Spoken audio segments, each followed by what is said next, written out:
Welcome back. आज हम bakery style chicken bread आसानी से घर पर बनाने का तरीका देखेंगे। इसके लिए मैंने मैदा लिया है 3 कप।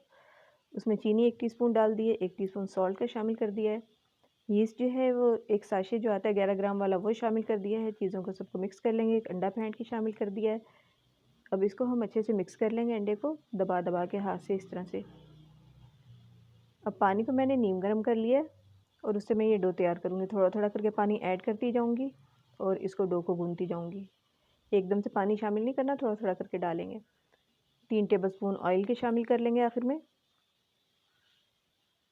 ताकि स्मूथ सी डो तैयार हो सके। अब इसको हमने डो को अच्छी तरह गूंदना है और इसको स्ट्रेच करना है। ये देखें, इस तरह से हम इसको स्ट्रेच करेंगे तो इसके अंदर बहुत अच्छी जो है ना इलास्टिसिटी आ जाएगी, जिससे ये हमारी डो बहुत अच्छी से तैयार होगी। बिल्कुल फर्म डो हमें तैयार करनी है। इस तरह से अगर हम इस पर सरफेस पे मारेंगे डो को, तो उससे भी ये बहुत अच्छी सी स्ट्रेच हो जाएगी। 5 से 7 मिनट हम अच्छे से गूंद लेंगे। ये डो हमारी तैयार हो गई है।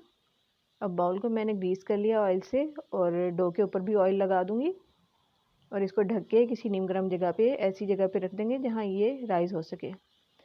एक चिकन ब्रेस्ट लिया है जिसको मैंने थोड़ा सा नमक डाल के उबाल लिया और शेड कर लिया है। 3 टेबलस्पून ऑयल के लिए पैन में, उसमें 1 टेबलस्पून गार्लिक जो है वो चॉप करके डाल दिया है। गार्लिक को हल्का सा सौते कर लेंगे। उसमें 1 अनियन जो है वो चॉप करके डाल दिया है। इसको भी हम साथ फ्राई कर लेंगे। ये फिलिंग हम तैयार कर रहे हैं चिकन ब्रेड की। 1 टेबलस्पून इसमें मैदे का शामिल कर दिया है। मैदे को हम 1 मिनट के लिए कुक कर लेंगे ताकि इसका कच्चापन दूर हो जाए। 1 कप यखनी का शामिल कर देंगे। वो जो चिकन मैंने बॉईल किया था उसी का ये पानी है, समझ लें, उसी की यखनी है।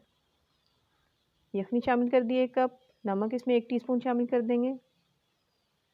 क्रश चिलीज़ इसमें 1 टीस्पून शामिल कर देंगे। अच्छे से मिक्स कर लेंगे। अब जो श्रेड किया हुआ और बॉईल किया हुआ चिकन था वो शामिल कर देंगे। 4 टेबलस्पून केचप की शामिल कर देंगे। अब सब चीज़ों को अच्छे से पका लेंगे।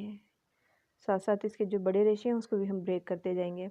इसको इतनी देर तक पकाना है कि यखनी जो हमने इसमें डाली थी खुश्क हो जाए। आखिर में 1 टीस्पून ब्लैक पेपर पाउडर का शामिल कर दिया और हमारी ये फिलिंग तैयार हो गई है। इसको हम ठंडा कर लेंगे किसी बाउल में निकाल के। अब डो हमने राइस होने के लिए रखी थी, वो राइस हो गई। इसको पंच करके इसकी एयर निकाल देंगे और इसको 2 हिस्सों में डिवाइड कर लेंगे। एक हिस्से को मैं बेल लूँगी, थोड़ा सा मैदा मैंने डस्ट कर लिया और इसको लंबाई में मैंने बेल लिया। लंबा सा इसको बेल लेंगे। अब बीच में हम सेंटर में बिल्कुल इसके फिलिंग रखते जाएंगे। अगर आपके पास चीज़ है तो वो भी आप इस पर शामिल कर सकते हैं अभी। अब इसको ओवरलैप कर लेंगे हम। पहले एक पार्ट को हम इधर रख लेंगे और फिर दूसरा इसके ऊपर ओवरलैप कर देंगे। अब इसको पीसेस में काट लेंगे। किसी नाइफ़ या पिज़्ज़ा कटर की मदद से आप काट सकते हैं। 3 से 4 इंच साइज़ का हम एक पीस काट लेंगे। ओवन को मैंने प्री हीट कर लिया है 180 पर। ये बेकिंग ट्रे है जिसको मैंने ग्रीस कर लिया था। उसमें मैं ये सारे पीसेस लगा लूँगी और नाइफ़ की मदद से इसके ऊपर कट लगा दूँगी इस तरह से। आखिर में एग वॉश ब्रश कर लेंगे इसके ऊपर और इसको बेक कर लेंगे 30 मिनट्स के लिए। 30 मिनट्स में हमारी मज़ेदार चिकन ब्रेड तैयार हो गई है। बेकरी से भी ज़्यादा अच्छी ये बनी है। ज़रूर घर पर ट्राई कीजिएगा। Thanks for watching.